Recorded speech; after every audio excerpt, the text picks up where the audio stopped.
from Councillor Eaves, who's been substituted by Councillor Mrs Mason, Councillor Stanley, Councillor Williams, who's been substituted by Councillor Lucas Gill, and Councillor Wilson. Non-members attending, we have Councillor Lumley, Wilkinson, Dray and Pavlin. Minutes of the meeting held on 4th of June 2019. Are you happy for me to sign those as a correct and accurate record of that meeting? Thank you. Item 5, declarations of interest. Councillor Dray. Thank you, Mr Chairman. Item 9 is a member for Wheatley Ward or Bailey Town Council, and also item 12.1 is a member for Wheatley Ward or Bailey Town Council, and also, Mr Chairman, I'm acquainted with the resident of Alpha Court. Okay, thank you. Councillor Pavlin. Bailey Town Council. Thank you. Councillor Steptoe. Thank you, Chairman. I'm not sure whether I need to clear this or not really, but as chair of the A127 Economic Corridor, which obviously is adjacent to the Woodland Farm application. Thank you very much. Any others? Councillor Merrick. Chairman, I'm not sure if it's appropriate at this stage, but I'm happy to take advice, but my inclination, as I was not present at the meeting on the 4th of June, that I will abstain for item.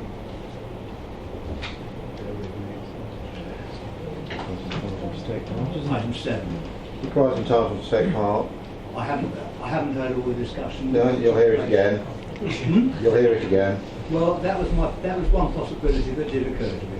I would like. Okay, thank you.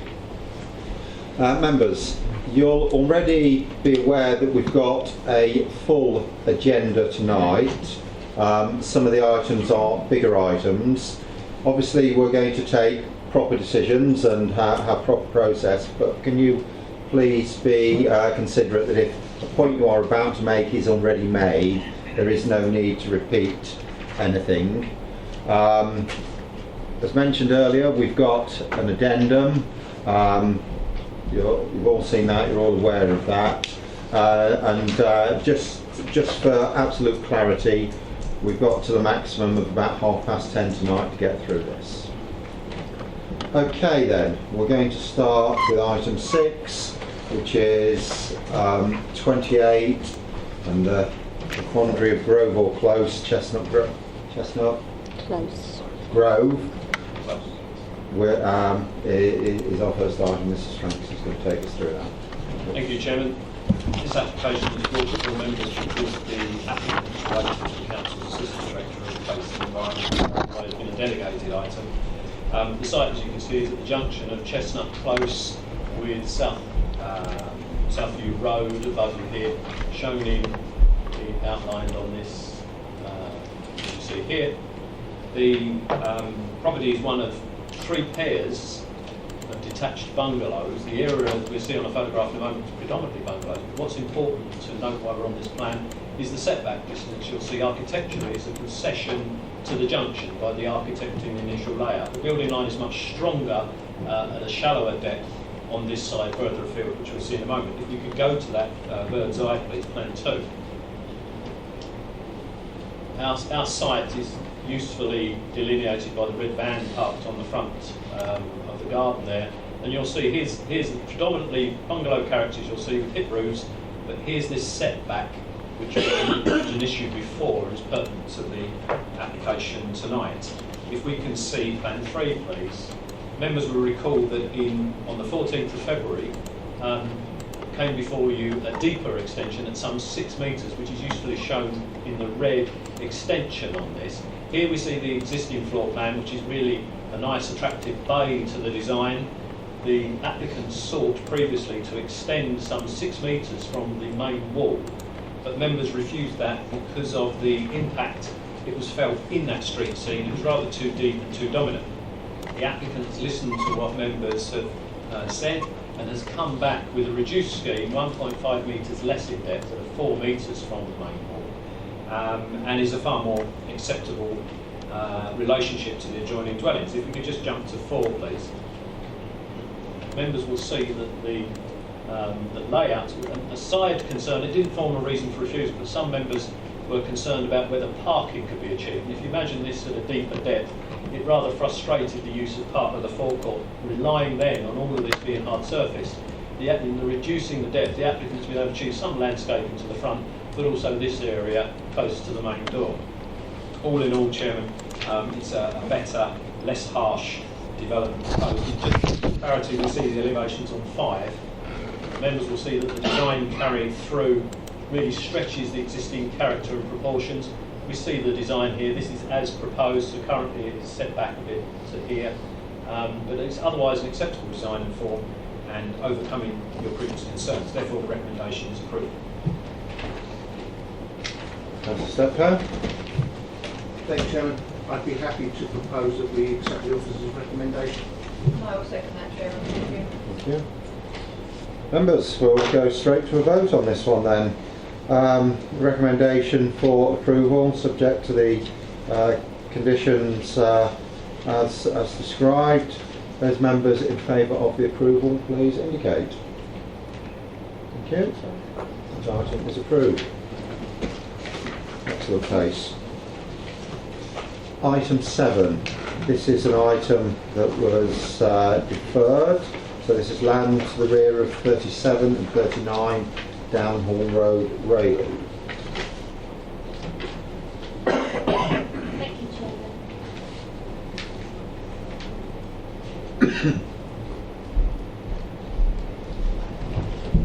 Apologies. This application relates to the erection of two two-storey detached dwellings and layout car parking and landscaping on land at the rear of 37 to 41 Downhall Road. This application was deferred from the previous planning committee held on the 4th of June. Consultation has taken place with the applicant with regards to the location of the storage of bins within the site. As you see here, these are the two dwellings that are located to the rear of the property, and this is the layout of car parking area as well, and the access leading down to Cheapside East. The next plan I'm going to show you is the plan which has been submitted and identified in yellow the area where the bins will be stored on the day of collection. Once those bins have been collected, they'll be dragged back and stored within the rear garden of the property to plot A and adjacent to plot B. So they will only be stored in this location for a temporary period of time on the day of collection. We have consulted with the Council Street Scene Department and the Waste Collection Company on behalf of Oxford District Council, who have confirmed that they are satisfied to collect the waste from this point indicated on the plan. Also, concerns are raised with regard to the construction phase and how vehicles would enter and bring materials and machinery to the site and their storage. A construction method plan is not something that is expected to accompany this application. However, another option has been put forward to us, whereby machinery and materials would enter the site via the property to the front of Downhall Road, just to sort of reduce any obstructions to Cheapside East. Like I say, no objections have been raised from our street scene department, and the application is still recommended for approval in accordance with the conditions stated in the report. Thank you. Members now.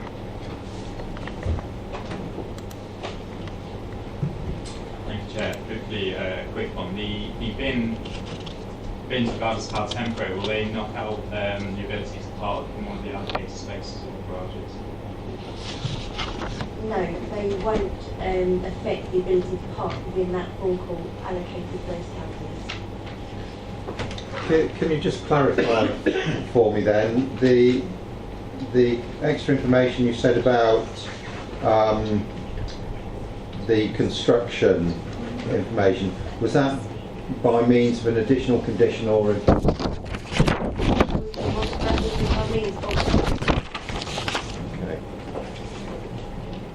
Mr. Shaw? Oh, members, beg your pardon. I've slipped up here. We've got a speaker on this one, and we should have done that first. I do apologise. We'll just stop at this point. Mr. Bailey. Sorry, beg pardon.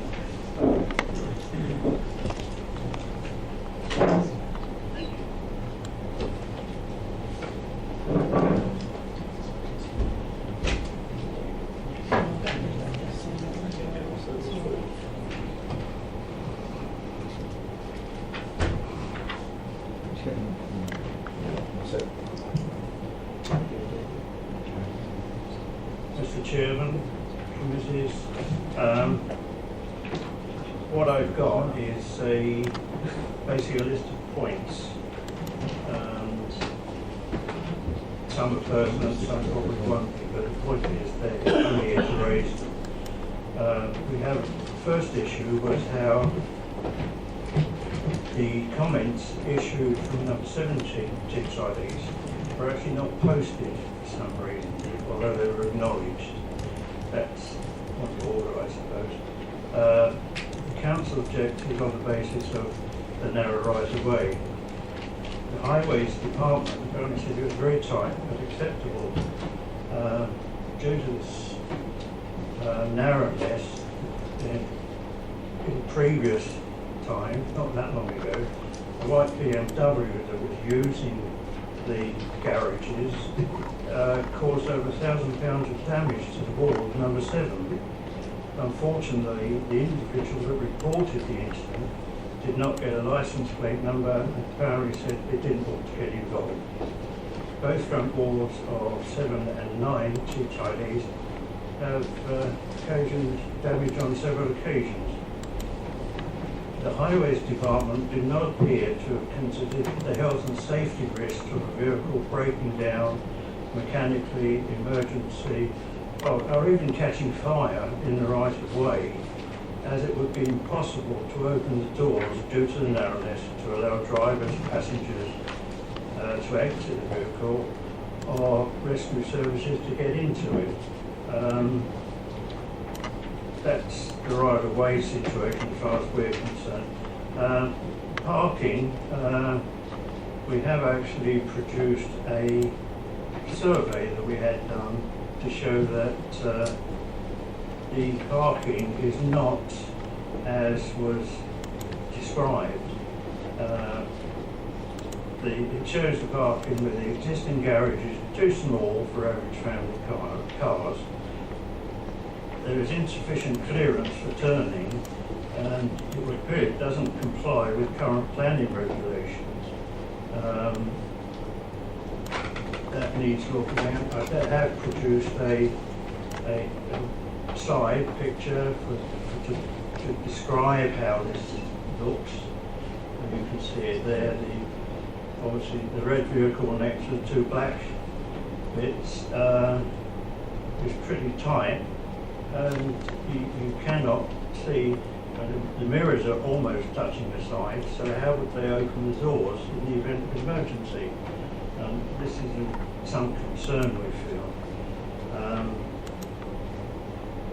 As I say, this layout is independently provided, and if you want copies, I do have copies that you can look at and take home and do what you will, but it does indicate quite clearly that the parking is more of a problem than has been outlined. The other thing that we've looked at is who's going to be responsible for this right of way if it's allowed to be used. I personally was born in this house number 9, and my parents and I have over the years maintained the surface of the right of way. So who will be responsible for maintaining it if the developer is allowed to go ahead? The other thing, the question of fire. Somebody approached the fire brigade. Just over a minute to go. Okay, thank you. The fire brigade, and I've not seen any paperwork for it. Bin collection, we've just covered it, not in broad detail, but it still exists now that when bins are collected, they're not always returned to where they come from, which is on the curbside. So that could also cause a blockage in the right of way. That's it. Thank you very much. Just knock the microphone off, please. Oh, sorry. Councillor Longley, you wish to speak. I do, thank you, Chairman. As a Lord Councillor, you will be surprised to hear that. I'm extremely disappointed that we are being told that we have to accept the arrangement for the presentation of bins on collection day at a point where they could cause obstruction in this alleyway each and every collection day, or end up blocking the rights of way to others. A concern also about vehicles not being able to access the properties if and when bins are not collected and put back to the point where it's agreed that they are to be stored. And we all know, we all experience issues of bins being left across our drives and we have to get out and move them to where they need to be before we can get back in. So in this instance, you've just heard the narrowness of that alleyway means people, if they drive in, they can't get out of their vehicles in the alleyway, there's no room to open the door. So then they'll have to reverse out onto Cheapside East where there are parking restrictions, and I don't feel that's satisfactory. The only other item I wanted to mention was the condition about the unbound material, condition 35 I think it is, and it's clear that we're requiring that the up to 26 metres halfway up this alleyway has to be resurfaced. What effect will this resurfacing have on the flank walls of the boundaries of the adjoining properties at 7 and 9? Who will maintain this area? I think the point's been made also by the previous speaker. Thank you. Thank you. Any other visitors want to speak? No? Hey members, we've got a recommendation for approval printed on 7.9 through to 7.11. We've heard the additional information from officers and specifically from the discussion last time, the answer about bins, and we've heard clearly that both the contractor and the district council have said that collecting from the bottom is what will happen. So we now need to move to a vote. So those members in favour of the approval, please indicate.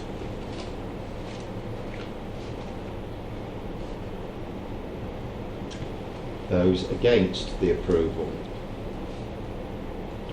Members, that item is not approved, therefore I must ask one of you to take forward this item. Councillor Steptoe. Thank you, Chair. With a bit of guidance from the officers, I'm sure they'll assist in this. I think the main concern is the access. It isn't sufficiently wide enough for, if there is a problem in the access there, that's the only thing I think we can look at doing on that, is that the access is not sufficiently wide enough. I think I do need to give the officers some defence in this, in that you have got the officers' report in front of you, which has clearly stated that in their professional opinion, independent professional opinion, this is an acceptable proposal. So I understand your request for some assistance, but I just need to push you on this occasion a little bit more to be a bit more precise to help them out. I'll give it a go. The width and the chances of damaging adjacent buildings, if there was an emergency in there's no particular access from vehicles getting in and out. And as Councillor London stated, if they had to weren't able to get access to the whole site, they would have to reverse back out onto the main road. You're putting forward that motion for refusal. Is anyone happy to second you on that? Councillor Weston, thank you. Can I ask if you feel that you've got sufficient understanding of the reason for refusal before I go ask members to take a vote on this?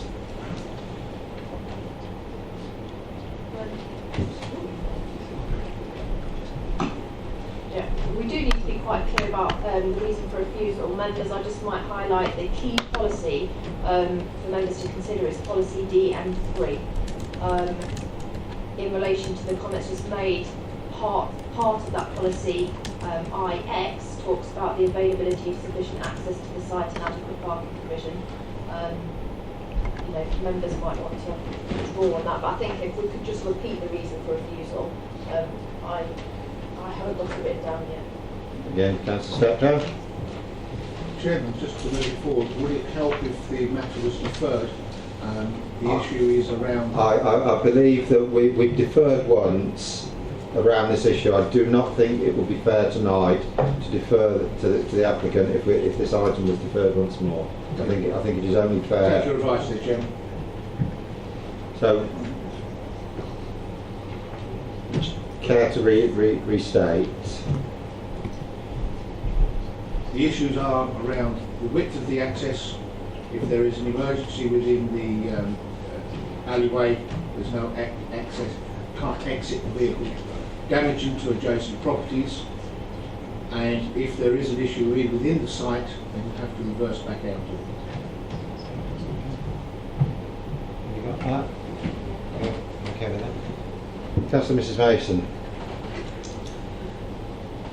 Oops. Thank you, Mr. Chairman. Would you mind if I allow me to ask a question for clarification at this point? For clarification only. Thank you. I've heard the reasons for refusal, and I've obviously read the officer's report. Yeah. Is there not turning bays within the site? Could the officer clarify that again on the screen, please?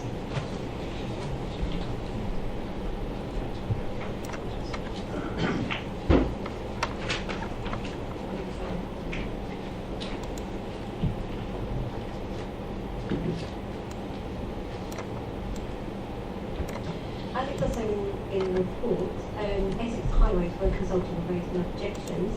I did seek further advice from them with regards to this access and turning areas. It is considered by the access provider, it is considered that there are adequate turning areas for cars to manoeuvre within the site. They didn't raise any objections to this because the access is existing, the parking area is existing, and there are no proposed changes to this area. And therefore it's adequate enough already for cars. You know, the number of cars that will be entering the site and exiting the site won't change, and they felt that this area, this car parking area, the access is adequate enough for that reason, and just recommended conditions to be imposed. Okay, members, we have got a motion. We've decided not to approve this. We've now got a motion for refusal. It's been put by Councillor Steptoe and seconded by Councillor Weston on the grounds that the access essentially is not suitable for the site. So those members in favour of the refusal, please indicate. Those against the refusal?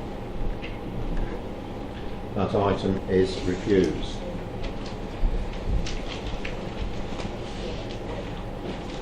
Our next item, item 8, Cherry Orchard Brickworks, Cherry Orchard Lane, Rochford. There is quite a lot of information in the addendum for this one. So, I think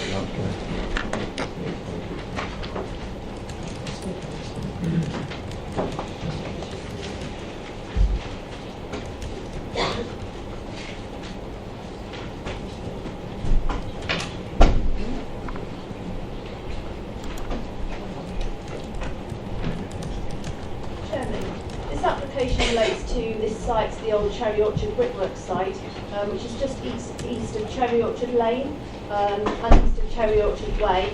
Opposite the site here is part of the Cherry Orchard Jubilee Country Park. To the southern boundary, the site adjoins the Southend Airport Business Park, which was granted outline consent and also has a couple of reserved matters consents that have been granted in respect of that site too. To the east of the site is another part of the allocation of which this site is a part, and I'll come on to that shortly. But this part is under a different ownership, so it doesn't fall into this application before you this evening. To the east of that, we then have a site that is now got the rugby club, which has been moved from the Airport Business Park site to the south, and it's been relocated here. And the northern boundary of the site runs a tributary of the River Roach. I'm going to take you to, actually, you can click on that one second. Members, the proposal before you tonight is an outline application with all matters reserved apart from access to the site. The proposal is a mixed-use scheme, largely residential but including commercial elements. The residential element is for 128 dwellings in total, a mix of houses and apartments, 65 of which would be either assisted living apartments or sheltered housing. In addition, a 93-bed care home is proposed. The commercial elements on the site are a combination of A1 retail use, A3 restaurant cafe use, B1 offices, and D1 non-residential, such as a day nursery. In part of the site's southwestern corner, there is already a full planning consent for a 2-storey building with a day nursery at ground floor and offices above, and development in respect of that has recently commenced. The key consideration in this application is that the development proposed does not accord with the adopted development plan, and it falls to the council to consider whether there are any reasons to grant consent for this development, notwithstanding this. I can take you to the joint area action plan. Extract. So, yeah, this is the proposal map that accompanies your council's joint area action plan. The site is allocated for employment use in the joint area action plan. This plan was developed by Rochford and Southend Borough Council jointly to respond to opportunities offered by expansion of London Southend Airport. The plan was adopted in December 2014 and identifies land to support economic growth in the district to 2031. The application site falls within Area 1, and the red line application site does include all of this land. It's approximately, say, I think 60% of this site, this eastern portion being within a different ownership. The site in this plan is allocated for B1 office development, and the site itself benefits from outline planning permission granted by this council for B1 use, granted last year. The proposal would deliver some employment opportunities, including the proposed A1, A3, D1 and B1 elements, as well as employment opportunities in the care home. But the nature and quantum would not be that as set out in the joint area action plan. The proposal would be contrary to the adopted development plan, and it therefore falls to consider if there are any material considerations which would justify departure from the council's development plan.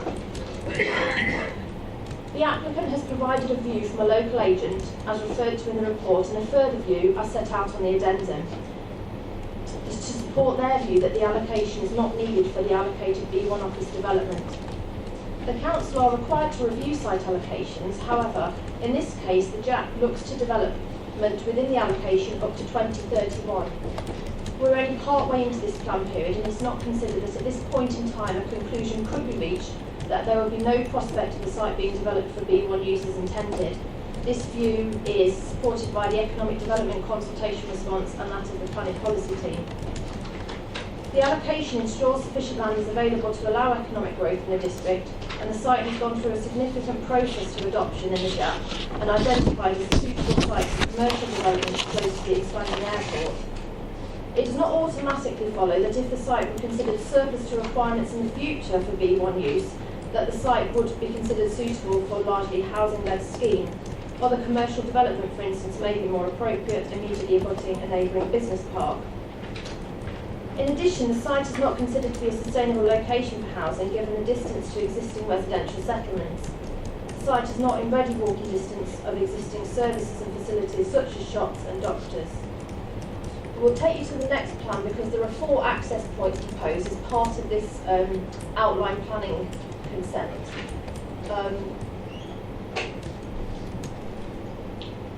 So yeah, these show them in detail, and then they're shown on the site plan here. So 1 is the access point onto Cherry Orchard Way, 2 just at the southwestern corner of the site, 3 is the access point that would adjoin directly to the Southend Business Park to the south, and 4 is just north of the small row terrace cottages that adjoin the site.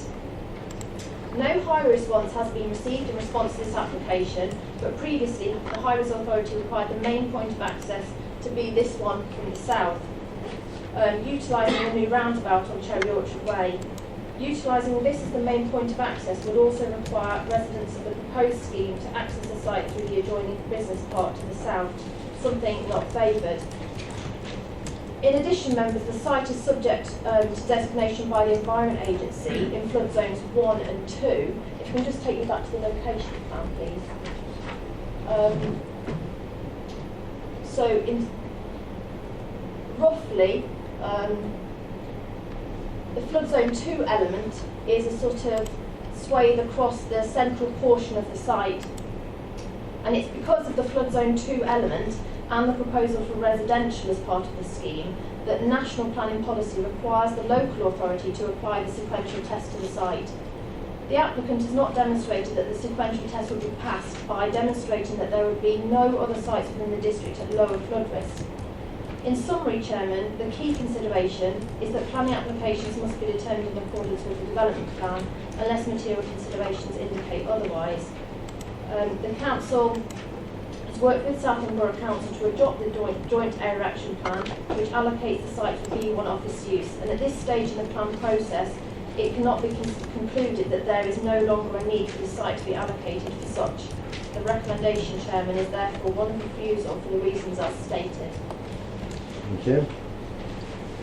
Mr. Dagg.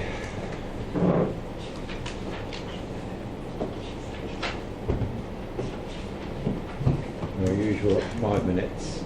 Thank you, Chairman. Members, it is entirely correct for your officers to draw your attention to the primacy of the development plan.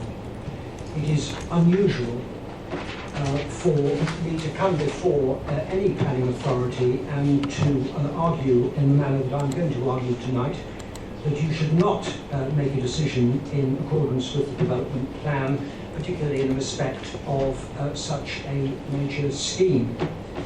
Can I just draw attention as a preliminary to two matters? First, of course, as was correctly said by the presenting officer, this is an outline application, so you're dealing here with matters of principle. The second matter is that there is some suggestion in the report that this is a remote location. It isn't a remote location. You all know where this site is. It's less than 1.5 kilometres from Rochford Station. So for the type of residence that I might be considering on this site, as I'll be urging upon you, this is not a remote place. It's a few minutes taxi ride or minibus ride from Rochford and Rochford Station. That's just by way of preliminary. The conclusion that the officers reach, it's paragraph 6.1 of the report on page 85 of your agenda, is that there are no material considerations which would warrant a departure from the Council Statutory Development Plan. I suggest that that is incorrect.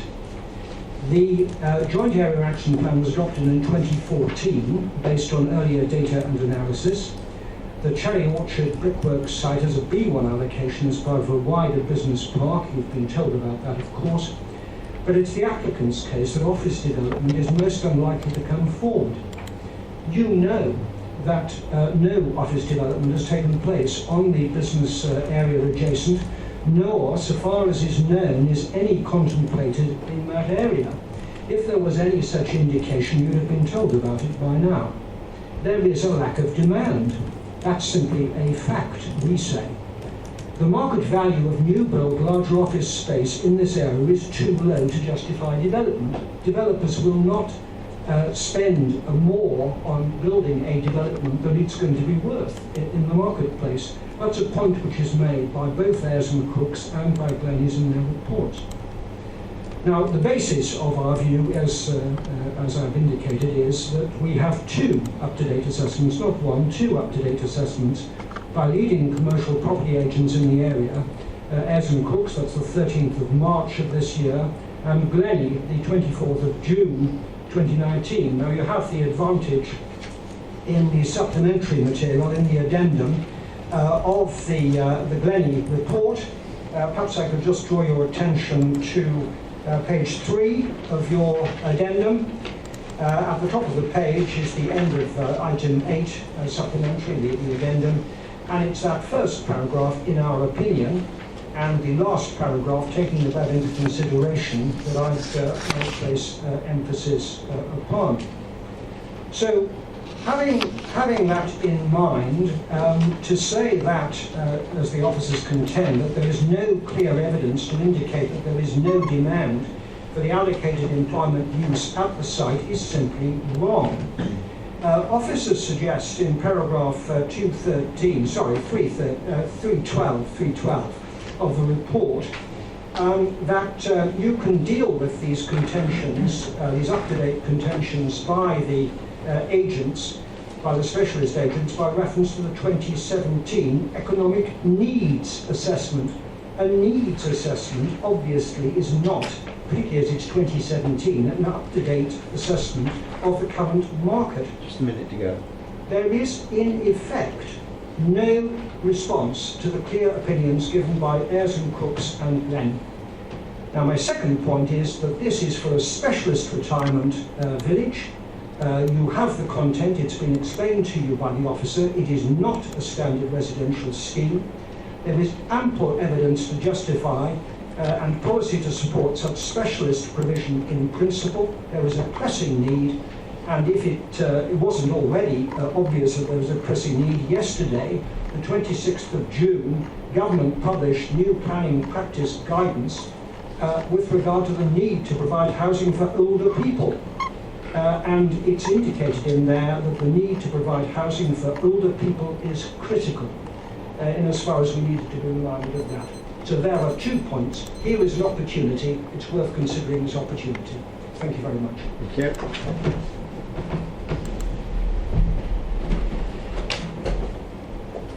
Any of our visiting members wish to speak on this one?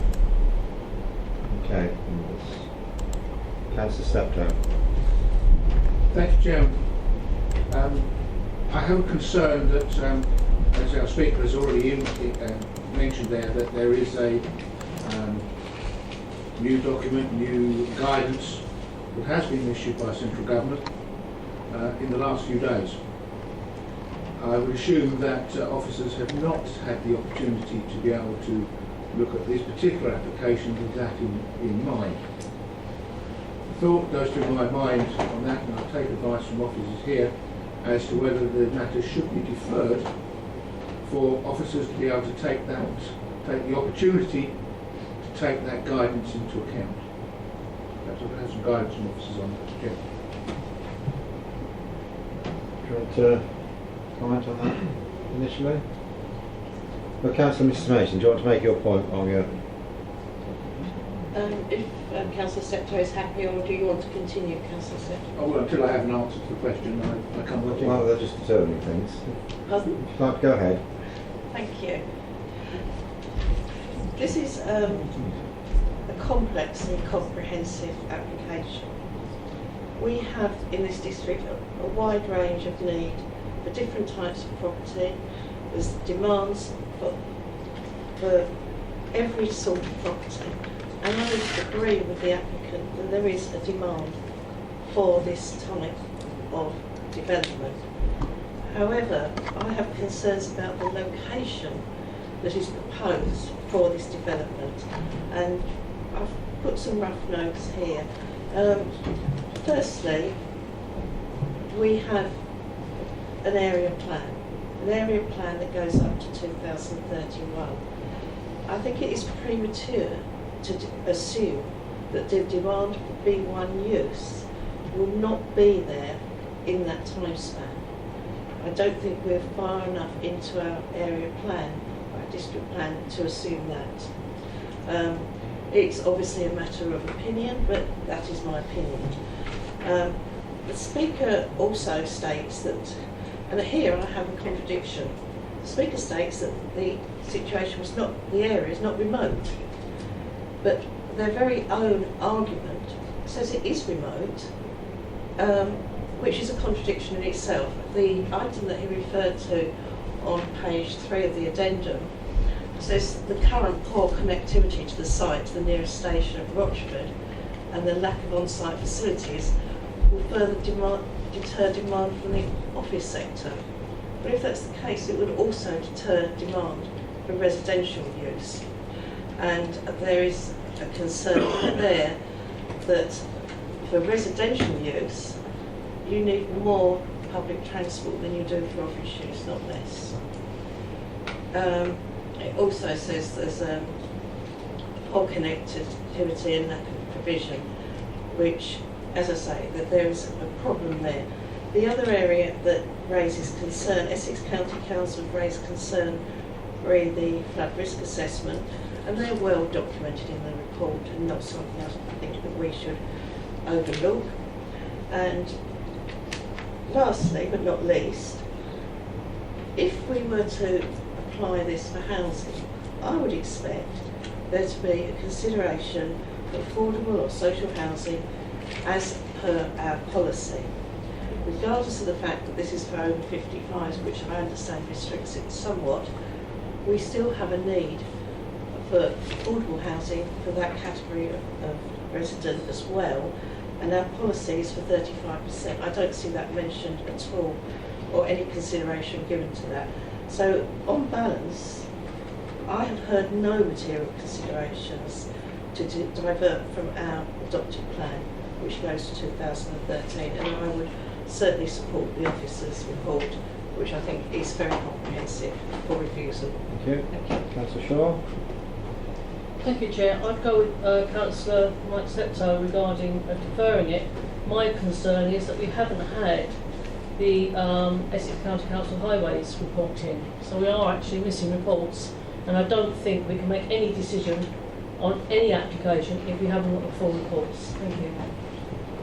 Would you like to pass comment on? Sorry, back to Councillor Steptoe's. It's true that given that the planning practice guidance was revised and reissued yesterday, officers have read it, and it wouldn't go to the heart of reason for refusal 1. So it wouldn't, I don't think, have any bearing on the reason for refusal that relates to the application that's proposed being contrary to the adopted development plan in the JAC, the allocation for the site for employment use. However, having said that, given that the advice was issued yesterday, we haven't had a chance to have a very detailed consideration. It might affect other reasons, one of the other reasons for refusal, but the others I don't think would be affected. Councillor Steptoe. Yeah, thank you, Chairman. On that basis, then, I'd like to formally propose that we defer it to give officers the opportunity to do that. As Councillor Shaw has mentioned also as well, we are short on a number of reports, and perhaps officers could correct me. I think the officer said that there hadn't been any work done on the fact that it is floodplain in dealing with that as an issue from the previous application. Is that correct?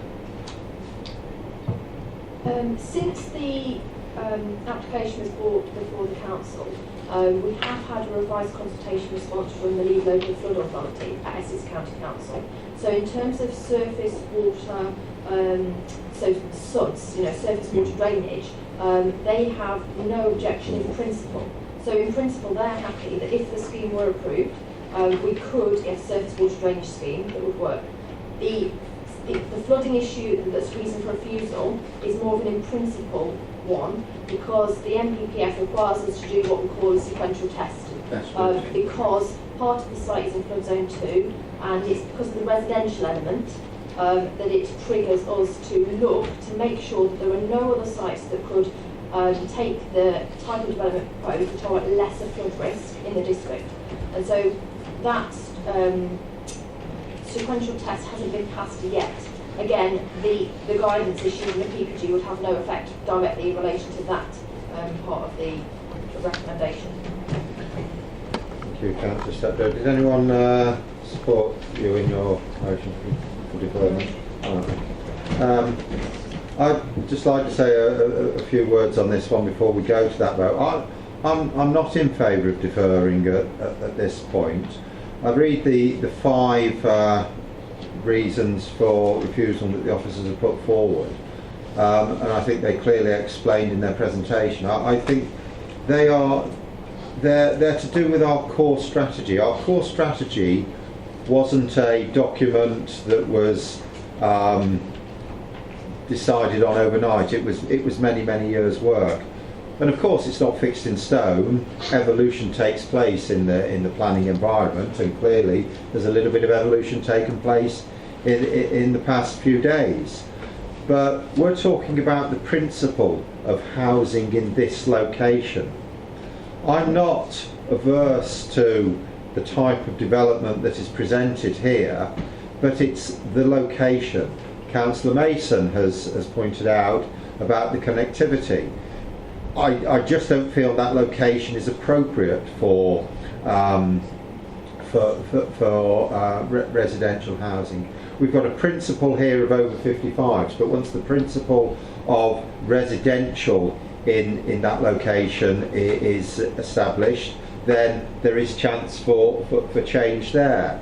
I have a great deal of confidence in economic development in Rochford District Council from the work that this council and Southend are doing based around the JAP and all that's gone there, and I do think that the work around that area can be described as something of a success at this point in time.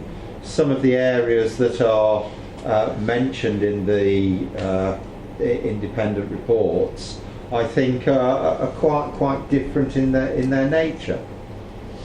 So, at this point in time, because we're talking about the principle, I feel that the strength of the arguments that are put forward through the conditions for approval, remembering that the core strategy had every aspect of it tried and tested.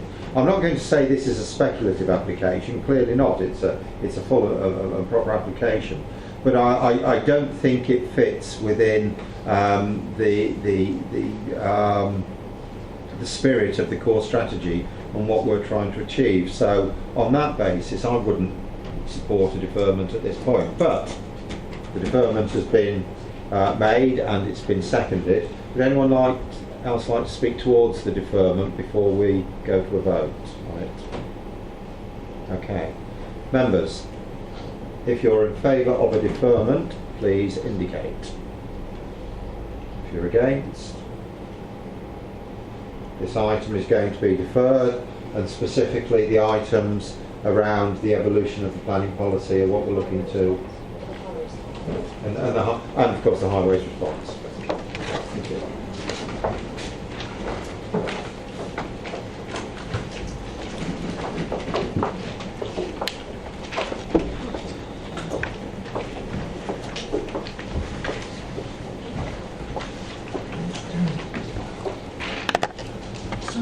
Item 9, again there's information on the addendum.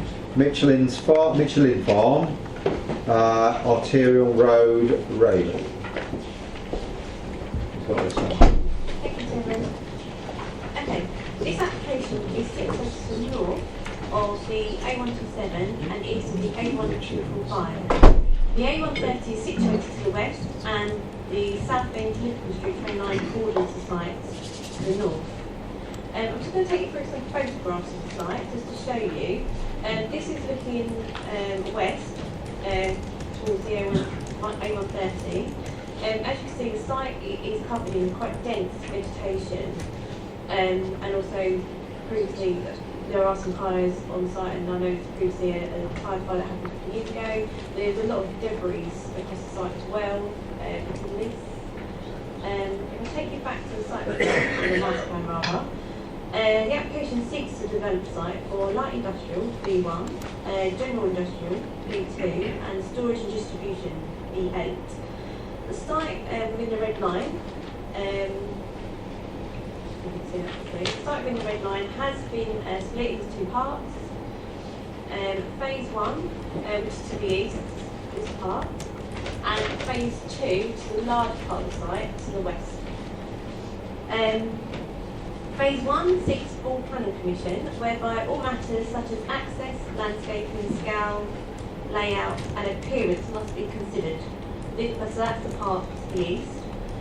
Phase 2 to the west, like I said, it's a larger part of the site and seeks outline consent only, which this seeks consent for principle of the development. It must be noted that the master plan shows the layout of the site. Please note if phase 2 is only indicative and shows how the phase could be brought forward. The application does not include the Gypsum Traveller site allocated to the south western corner, outlined in blue. However, this development allows access to that part of the site, and therefore this development proposed does not prevent an application coming forward in the future for a G&T development site.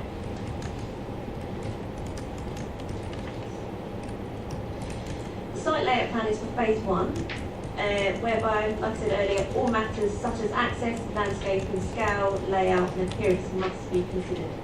This site plan illustrates the layout of the determination and shows two buildings, one adjacent to the eastern boundary and one adjacent to the boundary of phase 2, and car parking laid out in between the two buildings. An element of car parking will be laid out towards the entrance, with where landscaping is proposed to be laid out with stud features to the entrance of the site, and further landscaping around the eastern and southern corner. I'm going to go on and show you some elevations of the proposed buildings. The proposed buildings for this part of the site, so we are considering, as I said previously, we are considering these two buildings from phase 1, and those elevations relate to those buildings. So the proposed buildings for this part of the site reach up to 13 metres high to the ridge. Glazing is proposed in the corners, and the facade is broken up with a mixed palette of materials and a range of colours to offer some visual interest. The buildings are industrial in scale and nature and are found acceptable given the uses proposed. If I take you back to the site plan, it is proposed to access the A1247, it's proposed access site via feeder of the A1245 travelling northbound. If I rotate this for you can see, you can get a kind of a feel for context. So the A127 is here to the south, the A1245 to the east. So cars travelling to the site can access the site off the slip road off the A17 up the A1245 via a feeder road to the junction. This access road would serve phase 1 as well as phase 2. Site access in the site would also serve traffic exiting the site, so in and out junction. All vehicles leaving the site would have to exit the site travelling northbound along the A1245. This junction was designed in consultation with Essex County Council, Highways Authority, and they are satisfied that the access would be appropriate type and scale to serve the needs of the development. Therefore, this application has been recommended approval as it does accord with our policies in the allocation plan as well as the core strategy and development plan. Like I say, it has been recommended subject to the conditions outlined in the report. Thank you. Thank you. There are non-members wish to speak on this one. Councillor Dray first, then. Mr. Chairman, I'm completely in agreement with the proposal as outlined in the officer's report. But I would ask a question, particularly in regards to item 4.2 of the report on page 1.14, in as much as the site itself that we've previously allocated to a possible relocation for the recycling centre on Castle Road and the proposed gypsy travel site. I know that the proposed gypsy travel site is not part of this application, but I'm just wondering if this is approved and goes ahead, what will happen to the possible relocation of the recycling centre at Castle Road, which, as I know, Mr. Chairman, is much needed. Thank you. Councillor Wilkinson. Thank you, Chairman. I was just going to make a couple of points, actually.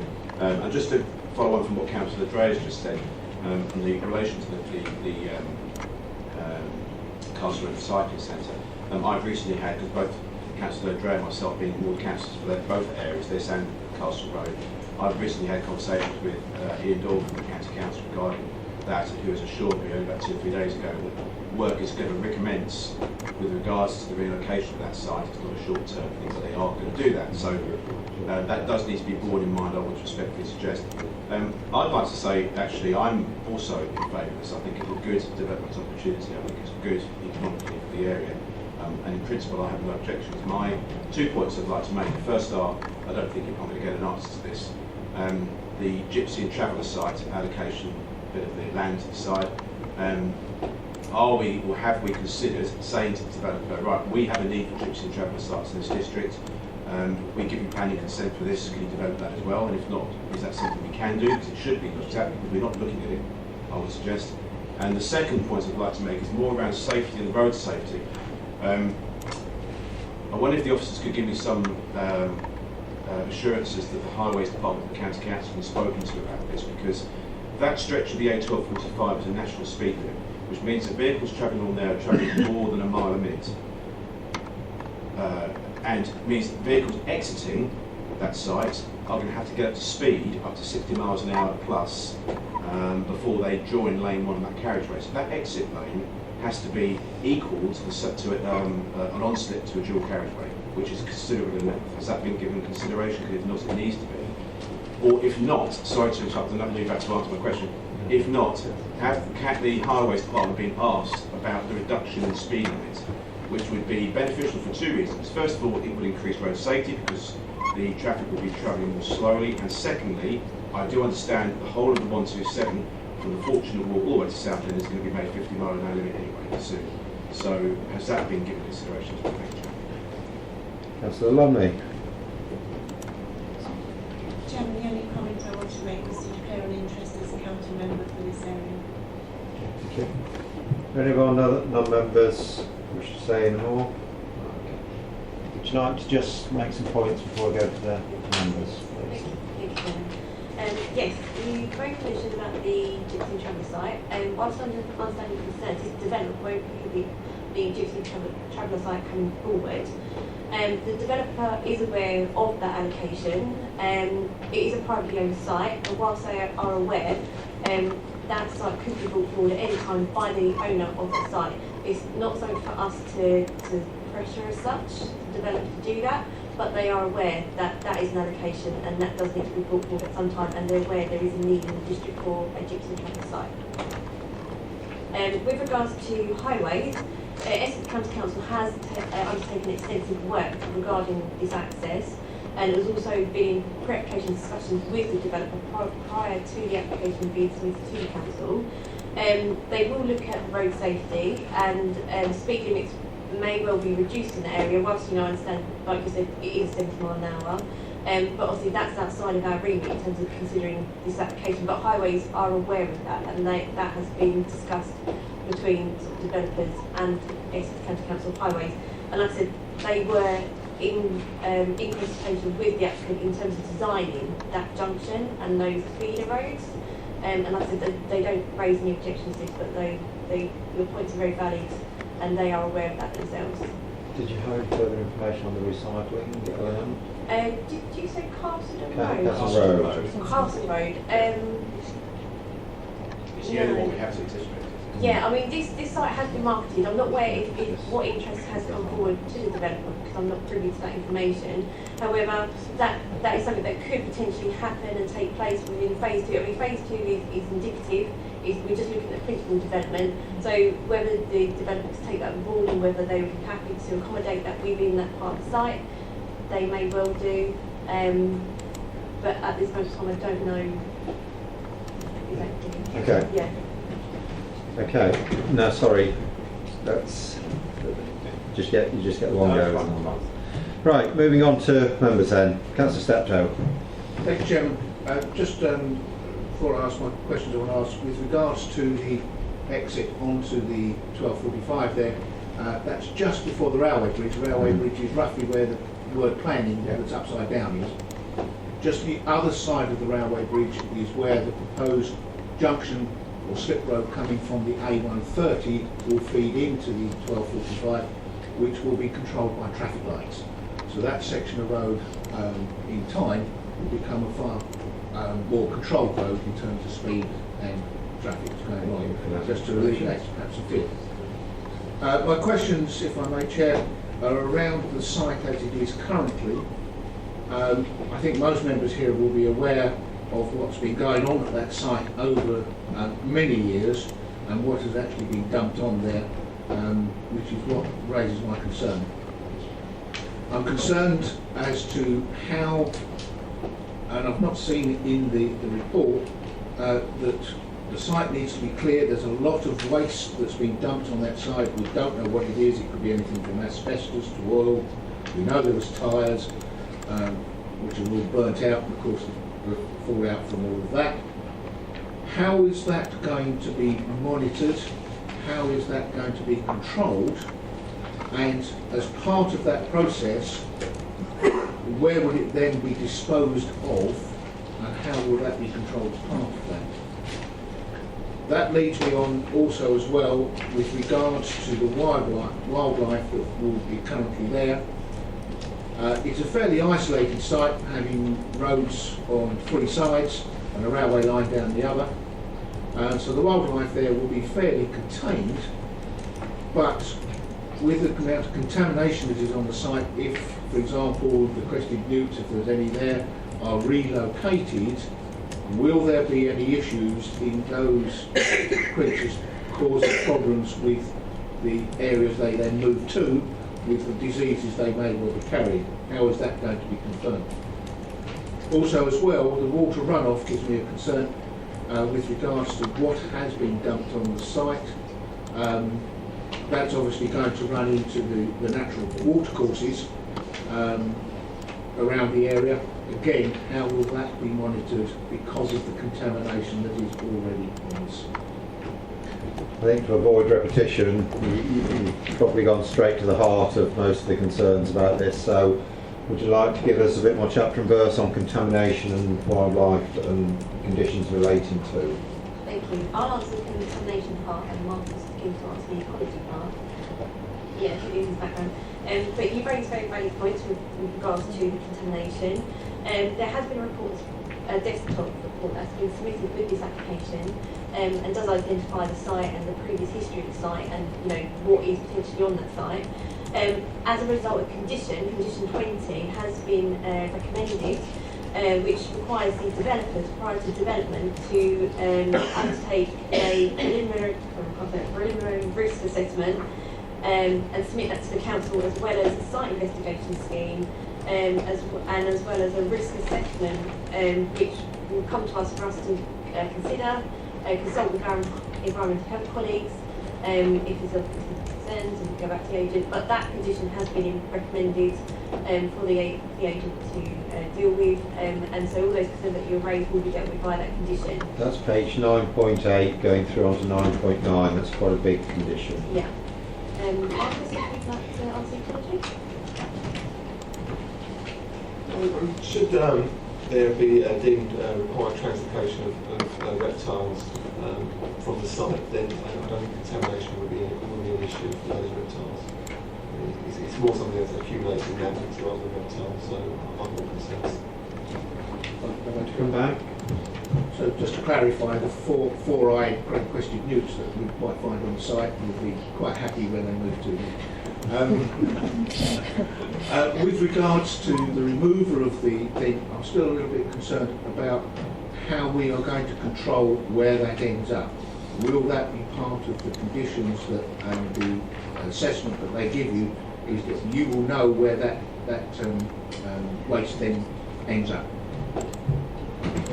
Well, the condition is in various parts. It's a standard condition, but it's comprehensive, so it's used on a lot of sites.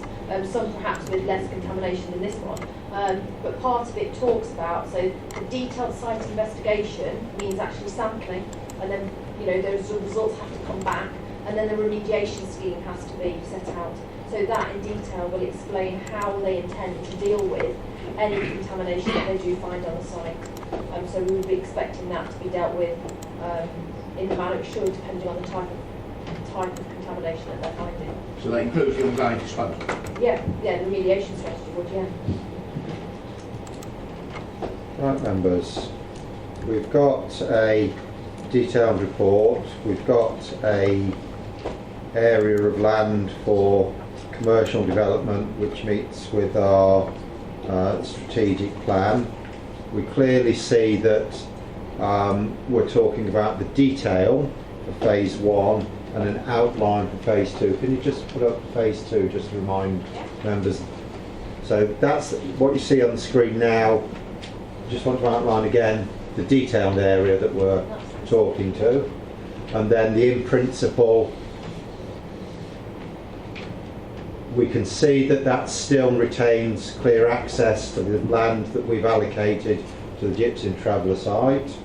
The points that members have made about wanting to see that Gypsum Traveller site developed as a Gypsum Traveller site rather than anything else is quite well made, and I'm quite sure the developer hears that and will understand the will of the council to see that happen by whatever means, and whether they're willing to help us with that is a question outside of that this meeting. But we have a recommendation for approval printed on 9.1 with a series of conditions that go right the way through to 9.12. We've taken note of the information in the addendum and mention of slight variations to the conditions. So, members, those in favour of the approval, please indicate. Thank you very much. That is unanimously approved. Big step.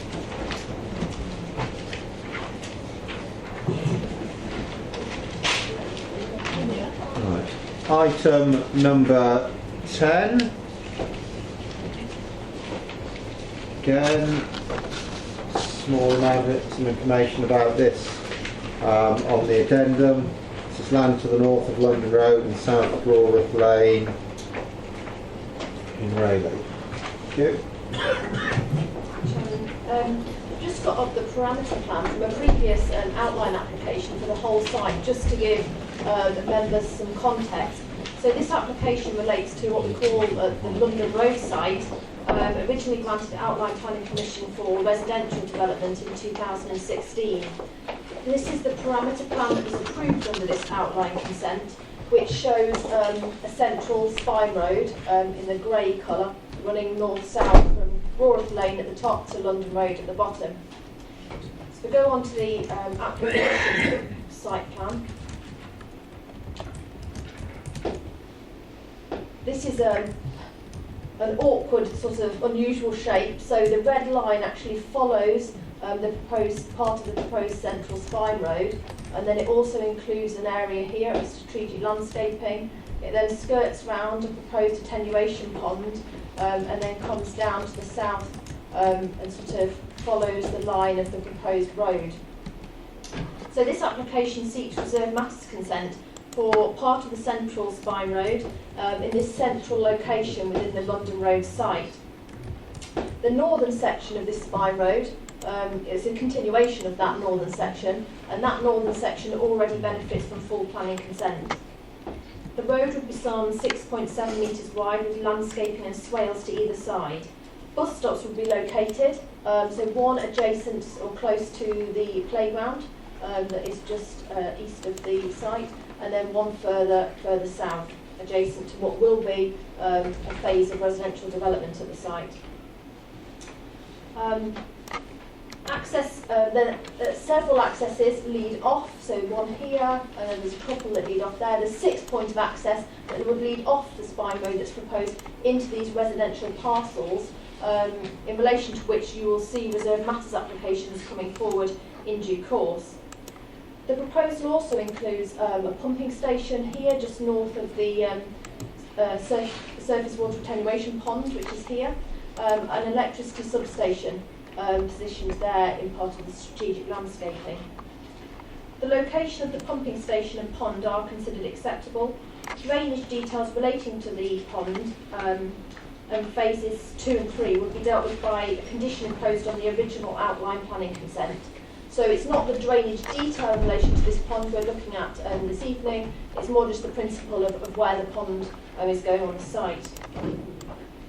If I can take you to the details of the electricity substation. There's quite a lot of information on this plan. If we can zoom into the top sort of corner. So this is the elevations, that's fine, thanks. This is the elevation of the electricity substation. So it's 2.5 metres in height, approximately. There is then indicatively shown an extra metre, so that may be necessary. And it's 3 square metres in footprint. Then if I take you to the compound for the pumping station. So the pumping station isn't a building as such, it's a compound. It's quite large, it's 8 metres by 12 metres there by about 8, and it contains all the equipment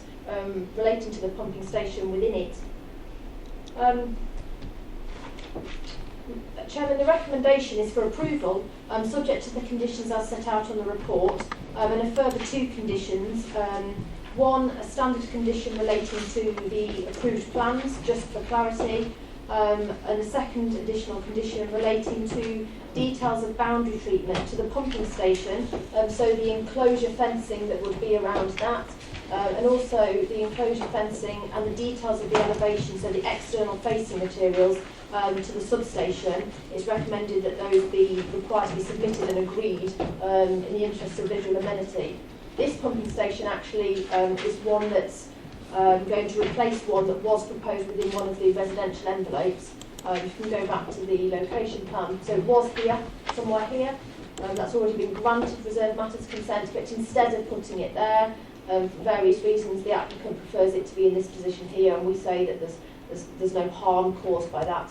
We can control the landscaping surrounding it, which will buffer it somewhat from being too apparent in the landscaped area, and also will control the external materials. So the recommendation, subject to those 2 further conditions, is approval.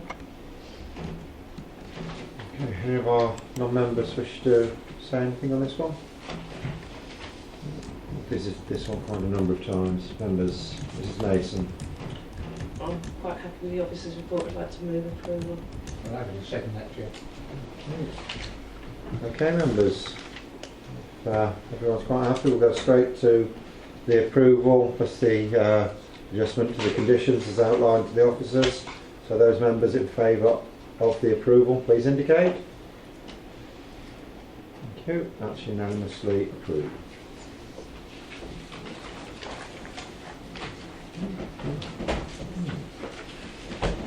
Item 11 is Hockley Woods Main Road, Hockley. Who's doing this one? Okay, again. Thank you. Thanks, Chairman. Right, this application relates to an advert consent for a temporary banner to be placed at the entrance of Hockley Woods. You can see there's a red outline where the banner is going to be placed. So like I say, this is a temporary banner to be placed at the entrance of Hockley Woods for a period of 28 days, advertising Wild Woods Day. That will take place on the 20th of July this year. This application has been brought before members tonight, as it is a council application. If I take you to the elevation plan of the banner itself, this application follows on from previous applications that were granted to place an advert at the entrance of Hockley Woods for a temporary period of time. The vinyl banner measures 4 metres by 0.7 metre. Due to its temporary nature, it is not considered to have an impact on the character and appearance of the street scene, nor the setting of the listed building, the ball pub adjacent to the site. It has been recommended a further condition should be added. As the applicant hasn't defined temporary, a further condition has been recommended to allow temporary adverts to be displayed for a period of 28 days on no more than 2 occasions in any calendar year. This application has been recommended for approval, subject to the conditions outlined in the report, as well as the suggested conditions just then read out to you. Thank you. Okay, thank you. I don't wish to dumb this application down, members, but it is just a vinyl banner. It's got very limited lifespan because it has a date on it. Councillor Weston. Sorry, Chairman, I don't know whether that ought to do with interest because I'm the county council for that area, and I'd like to propose I would accept that. I'll second that, Chair. Thank you. Okay, so without discussion, with everyone fully aware of what we're voting for, those members in favour of the approval, please indicate. Chairman, as long as it's not the 4th of June on it. Thank you. That's approved, just for formality.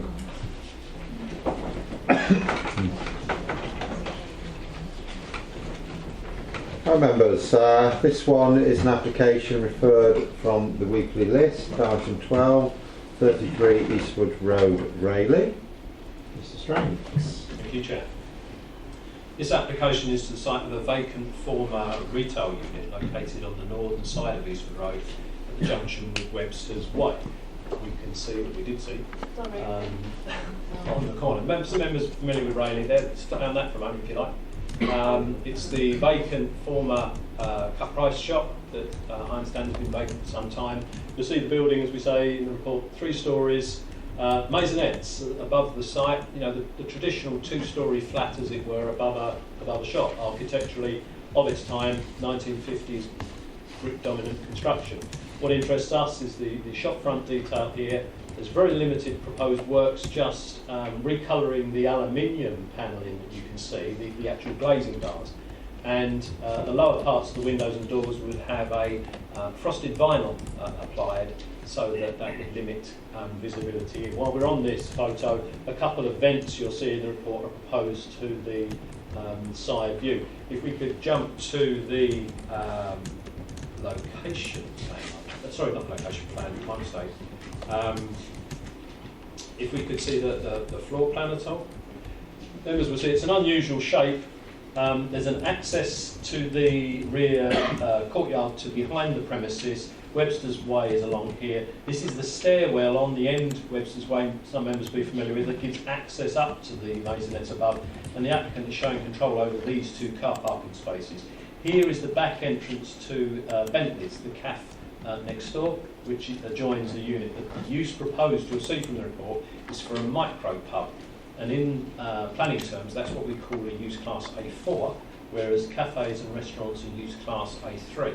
The point being that your Rayleigh Town Centre Action Area Plan looks to avoid clustering of the same uses, and because although these are not A1 uses, they are still 2 different use classes in planning, so it doesn't amount to a cluster.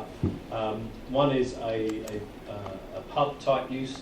The adjoining unit would be A3. There is though an A4 1 unit away, which is JJ Whispers, but they don't, because the 2 don't touch, because they're separated by the Bentley's CAF, then they don't amount to a cluster. It might help members if we jump back to the location plan probably. There are 2 main principal concerns with this. There is the use. The site is not within the conservation area. The conservation area boundary comes around this, but it is within the town centre and it is within your secondary shopping frontage, which argues that non-retail uses should be located in this part of the town. And members familiar with this parade will see that there's a range of A3, some A4 uses in here. There's a bar, I think an Italian sounding one up here somewhere, also one tucked away the other side of the street. In between the non-retail uses there are some retail uses, Gainsborough Carpets, name one occupying the big unit. So I'm putting across that there's a mix of uses in this location appropriate to the secondary frontage. Member will see that from the extensive reply to consultation from the Council's Economic Development team that the proposal, being a micro pub, is considered to further diversify the attraction of Rayleigh as a centre because it offers specialist drinks and experience, that they argue that would draw people in deliberately to have a social event or an evening there sampling those foodstuffs, not to be confused with more traditional pubs and some of the activities that are associated with that. The proposal will also help satisfy new provision, in this case in vacant premises, for a contribution to projected future demand to the year 2034 for additional food and beverage outlets. So you'll see that our colleagues in Economic Development support the proposal, and it also, this application is timely in that it comes to you whilst there is a 5-year low in new shop openings. The unit itself has been vacant for a period of time, and therefore these factors weigh in favour of the proposal. Now against that, members will see that there's been 4 letters of support from residents of town. They're not in the immediate vicinity of the site, but you'll see that there are 5 letters and a petition of some 13 addresses, together with 4 additional Labour letters on the addendum that have expressed objections. Now, the predominance of these are people in Alford Court who live above, in those maisonettes I pointed to you in the photograph. And those people, you'll see from the representations they've made, are concerned at the social and amenity issues that have arisen through the nighttime economy, particularly citing one of their pubs nearby. Now, the applicants state that micropubs have a reputation for largely being trouble-free. They attract a clientele that is unlikely to have caused trouble. But you'll see from the officer's report, if you grant permission for a pub, particularly a micropub, it could, under the use classes order, change in use to something like JJ Whispers or something. Because when you, often as members have seen, I think in this chamber, when you grant permission for a particular user in mind, that by default you can get a different cuisine or whatever as long as it's in the same use. So I'd ask members to be mindful of that. But you'll see that the officer's report doesn't seek to control the use within the use classes order, and you'll see that the officer's report doesn't seek to control the use by hours. The applicant here has stated that they would operate 11 a.m. till midnight, Monday to Saturday, and 12 midday to 11 p.m. Sundays and bank holidays. Now, it's been history for this area, Raleigh Town Centre, that the licensing regime conflicts with impositions you might make as a committee on the planning commission. So officers have deliberately avoided conditioning hours because that really is the job for the licensing legislation. And members will appreciate that if you put hours on a planning consent, there's a process to do with enforcement. But if it's not so much just about the hours of the use, that it is about the running of the premises, etc., the activities and the callings of police, things like that, that I think give the public concern. I believe, and I'm not a licensing expert, but I believe a licensee can lose their license or have it reviewed with those things. Whereas with the planning permission, once planning permission is granted, you would only perhaps have the control over hours should they breach the hours. So officers have come to the view that the controls that probably best deal with behavioural issues and antisocial behaviour that is a concern of residents are best the remit of the licensing regime, which is better equipped to deal with those issues. Members will see that in reply to consultation, the Council's Environmental Health Team have made a number of recommendations which draft conditions 3 and 4, which seek that the building is insulated against the egress of noise created inside the premises. That can be done. And the consideration of the detailed equipment openings, the vents, etc., that noise could also transfer and vibrate through. So you'll see, Chairman, that the recommendation is approval subject to the conditions set out in the report. Thank you. Councillor Wilkinson, you referred this, I was visiting that, but we'll come to you first. But we've got a speaker on this one, which is the applicant, Mr. Smith. If you'd like to come forward.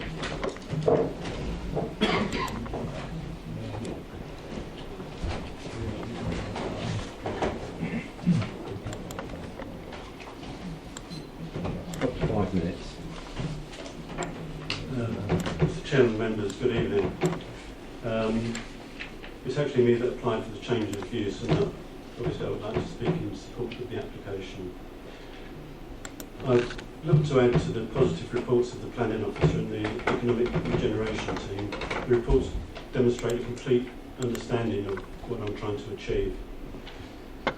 It's understandable that the residents of Alpha Court would have concerns about a new drinking establishment on the block. However, I think it's unrealistic to compare the proposed micropub with JJ Whispers, which is essentially a late night cocktail bar and nightclub that has DJs and caters for younger customers. I'm sure their customers would have little interest in visiting a micropub any more than the typical micropub customer would want to spend time in a nightclub. I consider myself to be a typical micropub customer.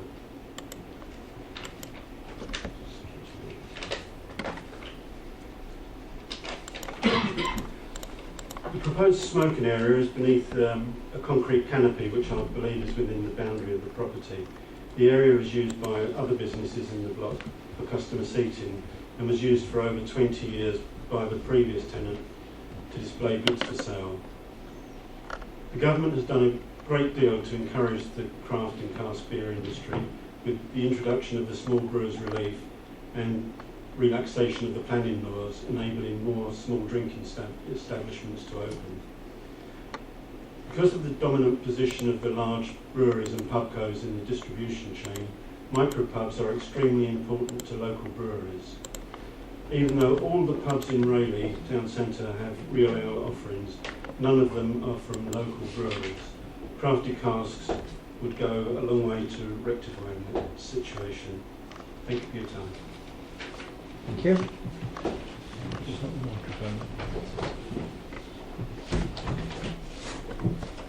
Councillor Wilkinson. Thank you, Chairman. I'm here representing the residents of Alford Court, and that's the reason why I called this application in, because the residents of Alford Court contacted me, and I wish to record the residents' objections to the planning proposal. Initially, the first objection is to change of use. The building itself was built with flats above, as Mr. Stranks has said, around about 1950s or so, when the shops were predominantly A1 use. The noise generated from such premises is minimal and not something that could ever cause annoyance to the residents above. Since then, one premises within this run of buildings has changed its use, Bar Blanca, known as JJ Whispers. The noise which is generated from this building has caused constant upset and annoyance to the residents above. One resident I spoke with has the manager of JJ Whispers on a phone on first name terms. There have been a number of public order incidents at the premises too, where the police have been called. And she is constantly texting him and phoning the manager, asking him to turn the music down. Looking at the photo that's in front of you, you can see the flats above. The flat immediately above, and that corner there, is occupied by a young lady who unfortunately has had to leave this evening, Chairman. They were represented this evening, but one of the petitioner's birthdays today, so they've left. One of the ladies who's here is the occupant of that flat above. She has two young children. The noise from the bar or pub will spill out onto the street. No soundproofing at all will protect the residents from the noise of the music or the noise from the customers. And I would ask each member here, would you want to live above a licensed premises? Because I certainly would not. Once the use has been changed from A1 use, there is no restriction, as Mr. Stranks has rightly said, on somebody else coming along in 18 months' time, if this migrant pub sadly does not survive, and putting a normal licensed premises in its place. There is no restriction in the current application for this applicant changing his business to a different type of drink and thereby attracting different clientele. Once this is changed, it is changed and the peace of the residents above has gone for good. If the proposal was simply to sell beers and not for the consumption on the premises, then there will be no objection to this, i.e. for retail use, and therefore there will be no need for the change of use either. The officer has cited in his report, or her report, a number of bars as good examples of how a micropub can work. One of these bars cited is West Road Tap. It has a variety of closing times, albeit at weekends it closes at 11 p.m. On the whole, it closes at 9 p.m. Another micropub, which I have researched, is in Battlesbridge and called One Green Bottle. The opening hours for this are 11:30 a.m. to 6 p.m. daily. It closes, that's without residents above. Residencies above it does not close past 6 p.m. This bar is proposing to open from 11 a.m. until midnight on Saturdays and midday until 11 p.m. on Sundays and bank holidays. So to equate it to a normal micropub so far as hours is concerned is not realistic. The plan also mentions, external area. Can you just come onto the floor plan, please? Thank you. And just scroll down, yeah, we want to see the top of that picture, please. That's it, thank you. The proposal has a standing area outside the premises. There are no measurements on the proposal as to how big this area will be. In fact, it states that it is something which we decided after the planning process has been agreed. I would respectfully suggest and submit this is fundamentally wrong. This should be part and an important part of the planning process and must be included within the consideration. As such, I submit this application as incomplete and should not yet be adjudicated on. Equally, there is guidance set out by the Department for Transport in the Manual for Streets about the size of footways. Paragraph 6.3.22 states there is no maximum width for footways. In lightly used streets, such as those purely for residential function, the minimum obstructed width for pedestrians should generally be 2 metres. Additional width should be considered between the footway and a heavily used carriageway or adjacent to gathering places such as schools or shops, which of course this area is. It then goes on to say footway widths can be varied between different streets to take account of pedestrian volumes and composition. Streets where people walk in groups and near schools or shops, for example, need wider footways. In areas of high pedestrian flow, the quality of walking experience can deteriorate. It says the pedestrian congestion through insufficient capacity should be avoided. It is inconvenient and it may encourage people to step into the carriageway. Could you just go back to the first photograph quickly, sorry? I personally attended this site and spent some time there monitoring the pedestrian traffic there, and I've taken measurements of the existing pavement. This was at about 11 a.m. On a weekday morning to try and get an average time pedestrian density. Looking at the front of the building to the right of the front door, there is a corner. There are existing brass studs on the pavement, which I understand and will stand corrected on, but I understand denote the maximum distance a shopkeeper can come out from the building line.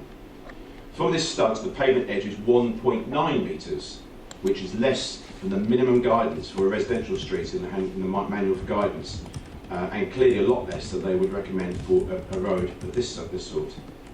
That distance reduces dramatically, and it probably doesn't show particularly well in this photograph, but members who know this area will know that reduces dramatically as you approach the zebra crossing. During the period of time I was on site, I watched a lot of people walking backwards and forwards past this shop. They all needed to use the area under that canopy. They all needed to use the area within the confines of those studs to prevent themselves from going on the road because of the amount of road furniture there is there between bollards, signs, police beacons and the rest of it. Added to that, the zebra crossing is a bottleneck whilst pedestrians wait for cars to stop and give way. I saw a number of people having to walk in the road to get past each other as it is. This external plan proposed this external area in the plan will only exacerbate this problem. The applicant mentions that they propose to use the same area used by the previous shopkeeper. The previous occupant had baskets and plastic boxes outside, which last time I checked were unable to wander off on their own. Therefore, it remained contained. It is unlikely that any person standing outside drinking will remain in one place, and the overspill onto the pavement will have a dramatic effect on the safety of pedestrians who are passing. I therefore submit that the external area cannot be incorporated into the proposal either. In conclusion, Chairman, I respectfully submit that this proposal is incomplete and it is flawed. It takes no account of the needs of the residents above. That is evidenced in the opening hours, which are, I would suggest, entirely unacceptable. It is not in the right location due to the residential properties which are above it, and it's positioned far too close to the zebra crossing or Webster's Way for it to be safe for pedestrian traffic passing it. And I therefore ask members to reject this proposal on the basis that the change of use cannot be agreed at this location because of the points that I have raised. Thank you, Chair. Councillor Gray. Thank you, Mr. Chairman. I share Councillor Wilkinson's concerns with regards to the possible narrowing of that pavement. I'm familiar with that. And the pavement going down Webster's Way is already narrow, and it can be distressing for people using that particular area, particularly in respect of people in wheelchairs and particularly disabled cars and that type of thing, or buggies. So I do share his concern with regards to the narrowing of that pavement in respect of the outside location. Thank you. Councillor Longley, Councillor Devlin, anything? No? Okay. Members then. Councillor Mrs Mason, you had indicated. Thank you, Mr Chairman. I read this was quite interesting on this report. I understand the concerns, and it's interesting as well to see that Raleigh Town Council had a mixed response to the application, which I think explains the dilemma we have heard here. The main concerns around this both relate to the impact on neighbouring properties. Firstly, the location of smoking on the forecourt, as Councillor Wilson has demonstrated, which could be detrimental to both residents of the properties above and passers-by, especially with the position of the proximity to the pedestrian crossing. If you look at this plan, can I have a look at the sort of site plan thing? Yeah, the floor plan on The floor plan, thank you. It looks to me as if they're proposing to put some sort of seating or stalls along Webster's Way side. Is that correct? Chairman, if I may, I understand these are the kind of high stalls that you stand next to, right, rather so than those that you sit at, like Bentis have got next door. Right. If we could go back to the location plan, please. Location plan? The picture. Oh, picture, right, yeah. I hear those concerns. The existing pavement, we can't do anything about. It's not our pavement. The pavement may be narrow, but this isn't a planning application to build it, it's a planning application for a change of use, and the building is in existence. I would suggest that I would propose that with the smoking element and the concern of the narrowness there, that no outside smoking area is allowed along that frontage, and I think that's on Webster's Way, is it not? Chairman, if I may, would like to say that. This Webster's Way is down here. This is the junction of Eastwood Road. So the building has an angle onto the crossing and the junction. That is fairly Eastwood Road frontage. Yeah. The building goes round the corner. So this is unfortunately a bit of both. But I take the point that the canopy and the studs delineate a forecourt which any user would be entitled to use. So when you go back to the manual for streets, it may be that it doesn't comply now because the width of the forecourt and the width of the pavement mean that it wouldn't today comply with manual streets. But obviously, when this was laid out, whenever it was, the Highway Authority had delineated the extent of the highway with the studs. I think that's a project they did some time ago, and there was lots of confusions with al fresco dining at all the pubs and everything else. So they've marked the limits of the highway. So the applicant, if it's opened as a shop again, for instance, somebody could display produce and things outside as outside display, narrowing the pavement, and you'd have no control. But I take the point that the activity of drinking, if people go outside, if it's hot or if they're smoking, they do move around and it causes that problem. It's an interesting point. Thank you, Mr. Strange. My suggestion is that we add a different, if we're minded to approve this, and I think on planning terms we have to, that we add an additional condition that angled side is not used as a smoking area, only the straight side. And I'm sure the officers can put that more clearly than I can. But certainly that is a concern, and that if that's not used by people sitting or standing and smoking, it will alleviate to some extent the difficulties that are foreseen. The comments regarding the difficulties experienced by noise disturbance created by nearby establishments is distressing to hear, and I've got every sympathy with the residents. But we have a situation where this is a planning application, not a licensing application. We cannot here prejudge the accumulative effect of the hours requested. Indeed, the hours requested or suggested by the applicant in his application are less than the hours that already exist for the JJ Whispers. There will be additional noise from egress and for staff leaving, but that said, this is a planning application, and on planning terms for the change of use, I support the officer's recommendation with the additional restriction on the outside smoking, and the issues with noise and disturbance, which we've heard, should be taken on board by the licensing committee, and I'm sure they will have a full report and will deal with that under the correct auspices. So I would move for approval subject to that additional condition. Thank you. Councillor Weston. Sorry, I was just wanted to ask on the smoking. I thought on the plans you were showing, you said there was an area for smoking, which is at the front. And that was what I was just wanted to check. You said it's up there, smoking area under canopy. Now that is in the front, isn't it? Not on the side. Just two stalls on the side. No, that's hanging sign. On the right hand side where it says smoking area, is that on the side? That's not the side, it's in the front, isn't it? By the door? Yes, it's just that. Chairman, members are right. The applicant has annotated the plan to say that these stalls would be like a smoking area. But I take the point that I think members are concerned about the impact of this chamfered edge and the conflict with the crossing, etc. Taking the point raised by members about banning the no smoking area, particularly on this side, I think you might struggle to say, oh, you can't smoke in there, because obviously the general public could walk along and smoke. What I was thinking of, and it's not out of place to suggest, is if we had a planning condition that said the outside area, and we could hatch this on a plan, so the applicant could be clear, shall not be used for any outdoor display, congregating, activities associated with the user inside. That would allow the public to walk across it smoking, which could be unavoided. But anybody that the applicants could manage that would be going outside the staff could supervise and say, not in that area, confine it to that area if members are happy with that. We could mark on this plan that that area is to be kept free and open from any use. That would be more enforceable than rather, and would cover some of the other points raised about drinkers spilling around and gathering in groups. It would just say that area is basically a no-go zone. And we can mark that on their own forecourt, which is in their control. We can mark that on the plan if that I'd be helps. happy with that. Oh, Thank you, Mr. Chairman. no, not Can yet. I alter my... Not yet. well, I want to alter the Councillor condition. Steptoe.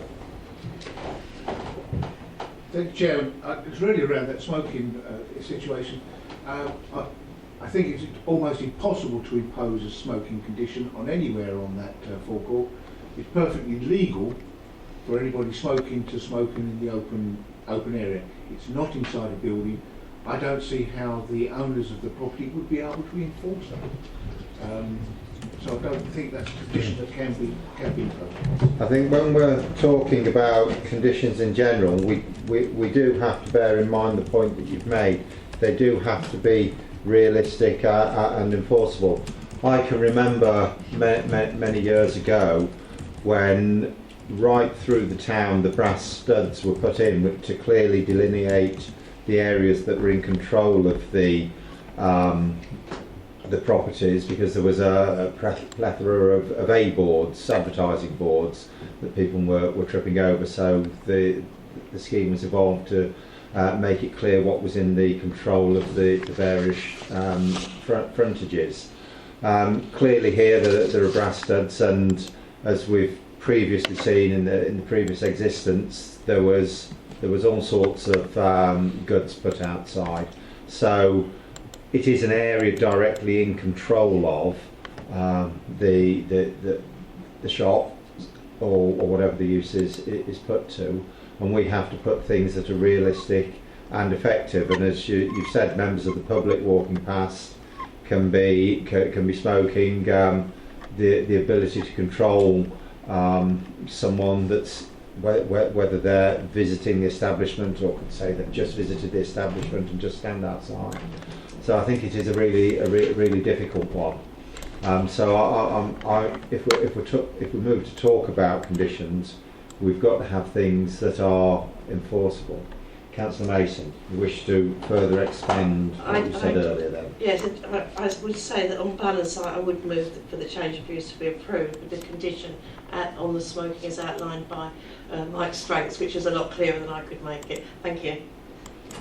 I'll second. Okay, Councillor Canal. Thank you, Chair. To your point, we cannot control the actions of people. So just for clarity, would that condition be around the ability to put furniture in a hatched area rather than try and dictate what people do and don't do in that area? Thank you for that clarity. So members, we've got a motion for approval with further condition which will relate to the hatching of the side area where the highway does start to narrow towards the crossing. Is everyone clear about what we're talking about here?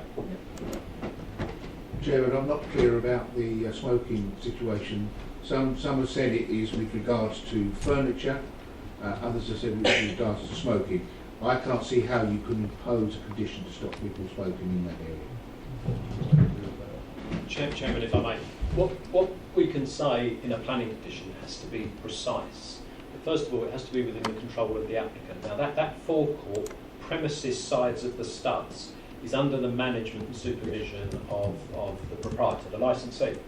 Okay, so they can go to reasonable lengths to encourage people, perhaps with signage in the window, please do not stand or loiter in this area. They have staff on duty who can supervise. There is an outside area that members, by my reading of the debate, would be allowed freedom for congregation and outside smoking. I think members have been picked up on the narrowness of the pavement and the conflict with the junction and the crossing.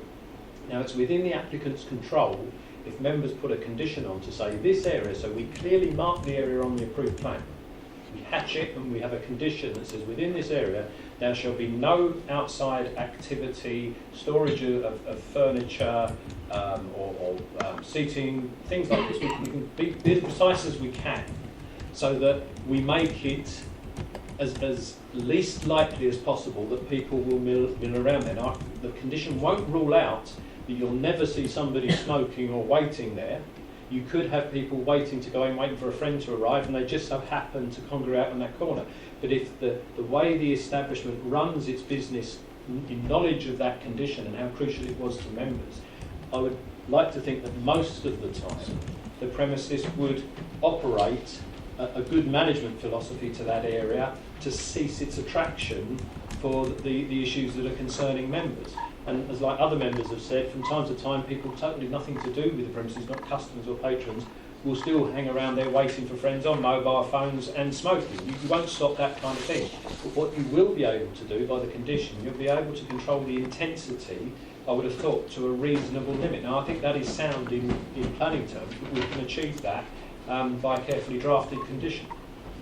Is that your understanding? I'm a little way there, Chairman.